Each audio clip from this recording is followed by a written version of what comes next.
I never planned on staying at Liam's house as often as I did, but over the years it became routine. We'd finish long nights of movies or gaming, and it always felt easier to crash there than to walk home half asleep. His parents didn't mind, and Liam seemed to like the company. For me, it was a comfortable pattern, safe and predictable, or so I thought. The first time I noticed Daniel differently, I told myself it was nothing. He was Liam's older brother, 3 years ahead of us, and already seemed to live in another world entirely. Where Liam was playful and light-hearted, Daniel carried himself with a quiet, deliberate confidence. He was studying law, always on his way to the gym, often half distracted by something on his phone. Yet there were moments, when he passed by the living room after a workout, or when his laugh echoed down the hallway, that I found myself watching him longer than I should have. I excused it as harmless admiration. Daniel was out of reach, after all. Everyone knew he was in a serious relationship, the kind of partnership people assumed would last. Besides, he was Liam's brother, my best friend's brother. Crossing that line would never be an option. At least, that's what I told myself each time the thought crossed my mind. That night started like any other. Liam and I had ordered takeout, the remnants of greasy cartons still littered on the coffee table.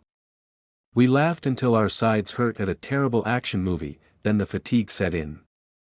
By midnight, Liam was fighting sleep.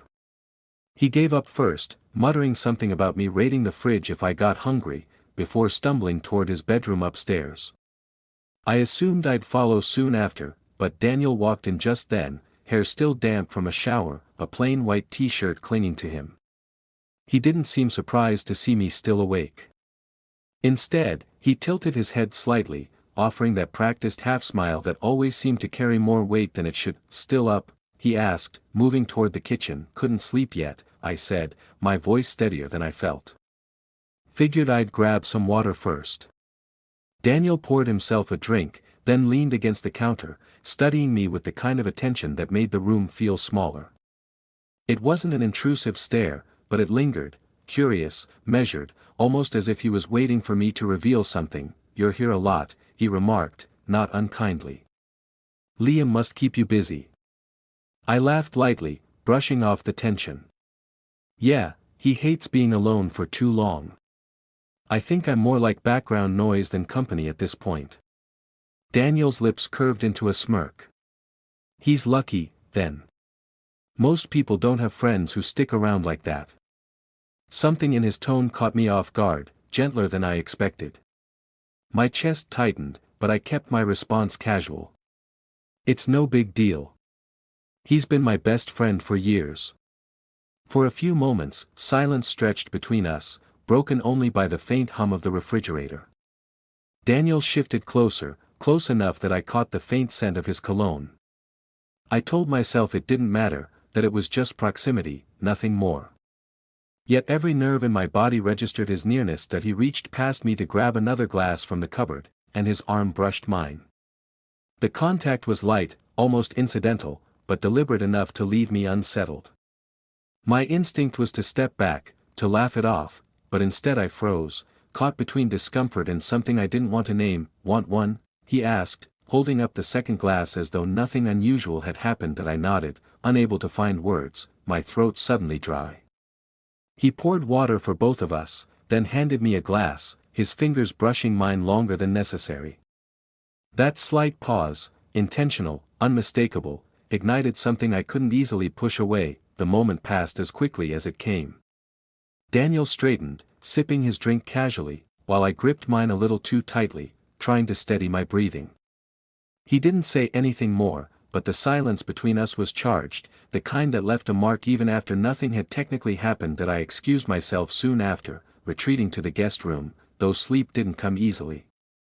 My mind replayed the smallest gestures, the brush of his arm, the weight of his gaze, the subtle pressure of his fingers against mine. None of it should have mattered. None of it should have meant anything, and yet, lying there in the quiet, I knew it already did.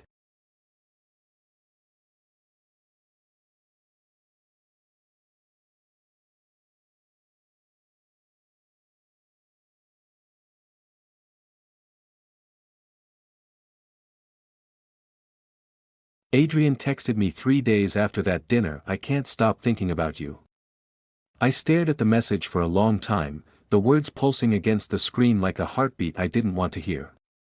I told myself not to reply, that it meant nothing, that I was strong enough to draw a line.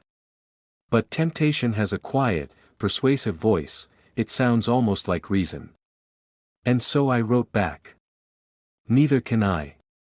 That was how it began. That we met again, under the polite excuse of finalizing project details. But the project became the least important thing in the room. Adrian was different this time, closer, more deliberate. He watched me the way a sculptor studies clay, certain he could shape it into what he wanted. That he told me about his past, a long relationship that ended because he cared too much. I didn't question the phrasing then, I was too busy soaking in the way he said my name, like it was a secret. By the time he reached for my hand, the resistance I'd imagined I had dissolved completely. The kiss was sudden and inevitable. It wasn't soft or patient, it was hungry, like we were both trying to breathe through each other. And yet, when it ended, I felt a strange kind of relief. For the first time in months, I felt alive. That night, guilt sat beside me in the car like a passenger I couldn't shake. I told myself it was just a mistake, one moment, one weakness, never to be repeated. But the human heart doesn't obey logic, it obeys memory. And Adrian had already become one. Days turned into weeks. We saw each other whenever we could, after work, during lunch breaks, in hotel rooms where no one knew our names. I became addicted to the secrecy, to the thrill of existing in a space where nothing was expected except desire. Adrian made me feel wanted in ways I hadn't realized I'd missed. He'd whisper, "You're mine, Ethan," with a conviction that both terrified and thrilled me. Meanwhile, Daniel began to notice. He'd wait for me at dinner, eyes flicking between the clock and the front door. One evening, when I came home late again, he asked softly, "Are you happy with me?" The simplicity of the question made it dangerous. That I said, "Of course I am," too quickly. He nodded, though his expression said he didn't believe me. Then he turned away, leaving silence where comfort used to be. That night, lying beside him, I felt the distance like a wall between us. His breathing was steady, mine wasn't. I wanted to confess everything, to tell him about the loneliness that had crept between us, but the words wouldn't come. Instead, I closed my eyes and thought of Adrian's touch. As the weeks passed, Adrian's affection began to change. What started as intoxicating attention grew into quiet control. He wanted to know where I was, who I was with, why I hadn't answered quickly enough. If I hesitated, his tone would shift, sharp, cold. One afternoon, I told him I couldn't meet, that Daniel had taken the day off and I needed to be home. Adrian replied, "You belong to me when you're with me. Don't forget that." The message sent a chill through me, but I brushed it off as jealousy, as passion misinterpreted. I wanted to believe he cared too much rather than that he wanted control. Still, something inside me began to fracture. Every time Daniel smiled at me, guilt carved another scar inside my chest. Every time Adrian touched me, that same guilt blurred into desire.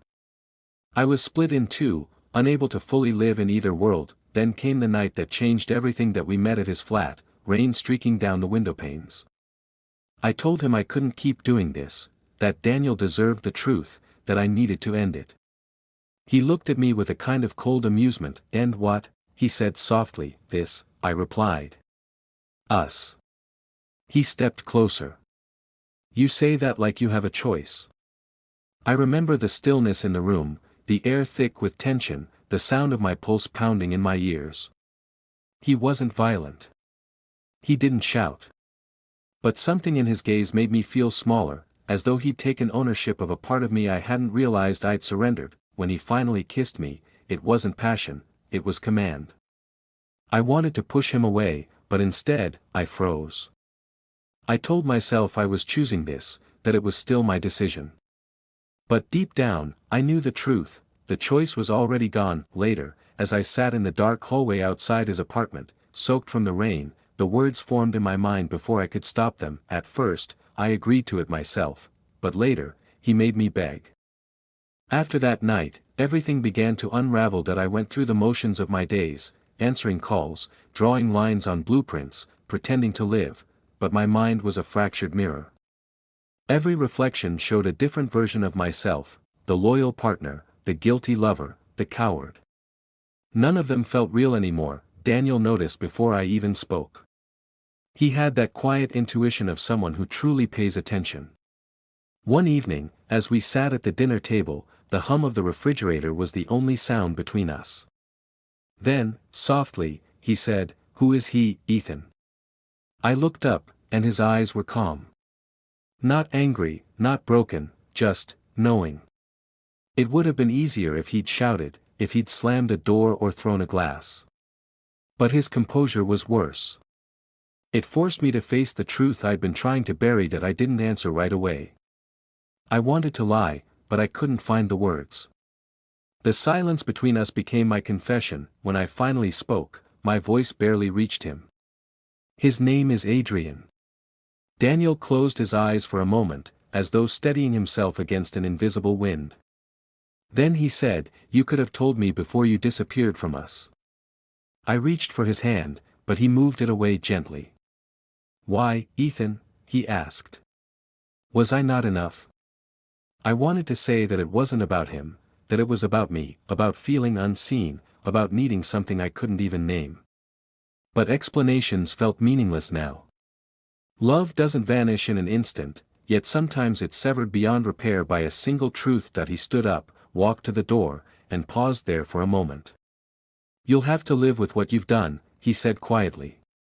Then he left, closing the door behind him like a period ending a sentence. The apartment felt enormous after he was gone. Every object seemed to accuse me, the teacups, the framed photos, the half-finished novel on the shelf.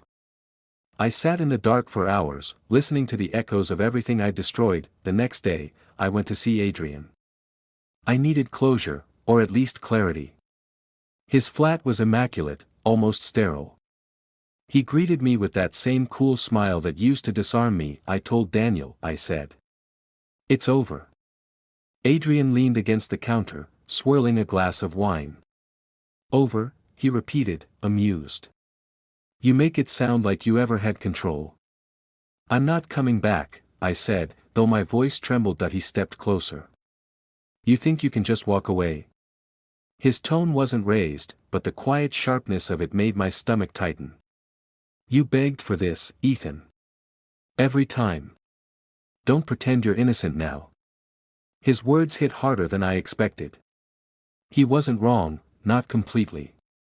I had wanted him, chosen him, crossed the line willingly. But there was a cruelty now, a satisfaction in watching me crumble. "I was wrong," I whispered. "I want my life back." Adrian's smile faded. He set the glass down and said, "You'll come back. Because no one else will ever understand you like I do." Something in me snapped. Maybe it was the months of guilt, or the realization that I'd been mistaking control for care. I turned and walked toward the door. He didn't follow. He just said, "You'll regret leaving me." Outside, the rain was relentless, washing down the pavement like it was trying to erase everything. For the first time, I didn't fight it.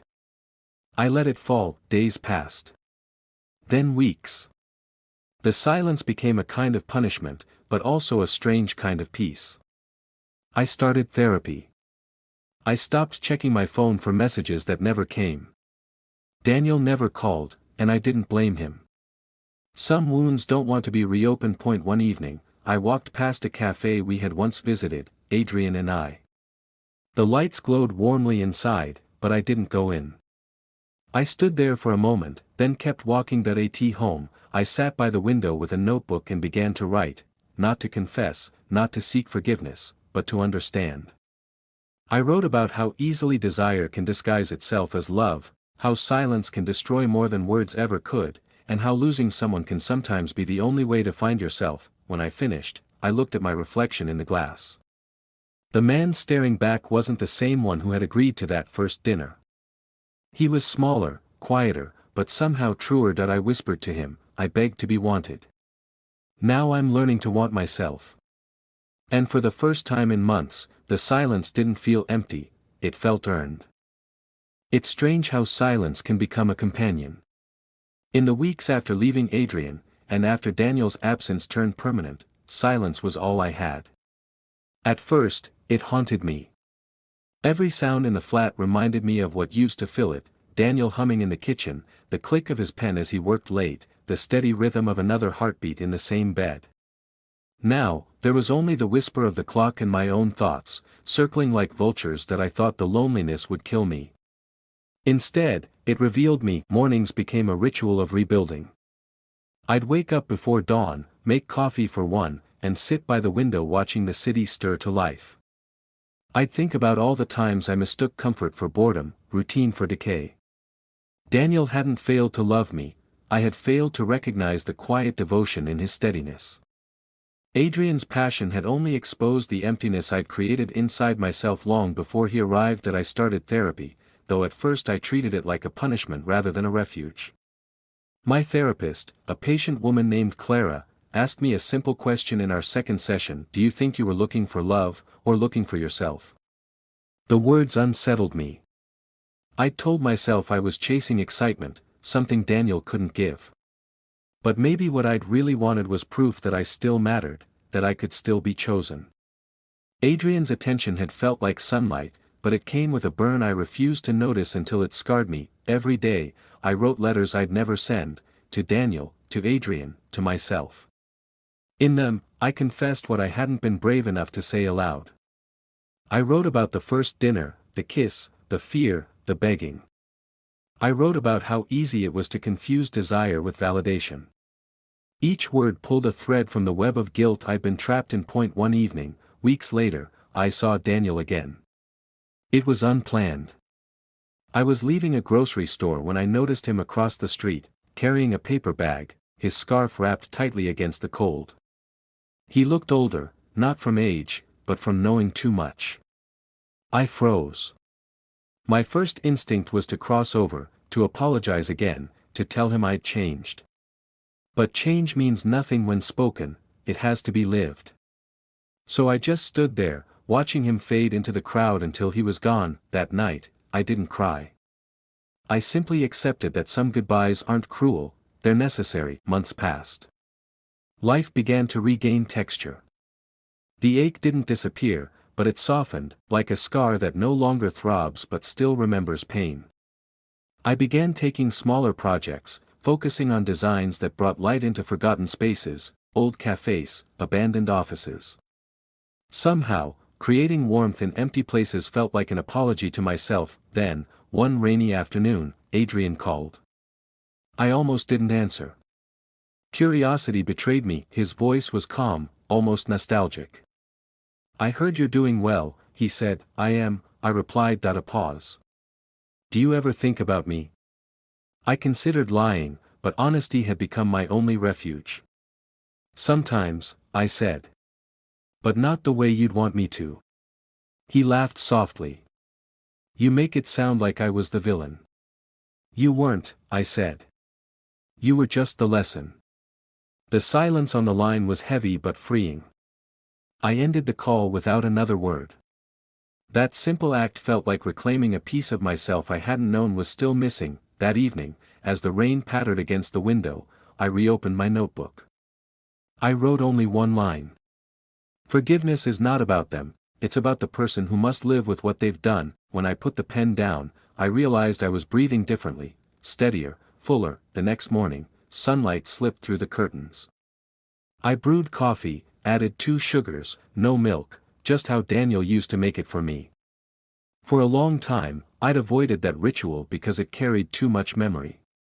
But now, it felt like an act of quiet reconciliation. Not longing that I sat by the window, watching the city awaken, and thought about how easily we lose ourselves chasing what already exists within us. Once, I begged to be wanted. Now, I simply am, and in that fragile, silent moment, I understood that this was not an ending.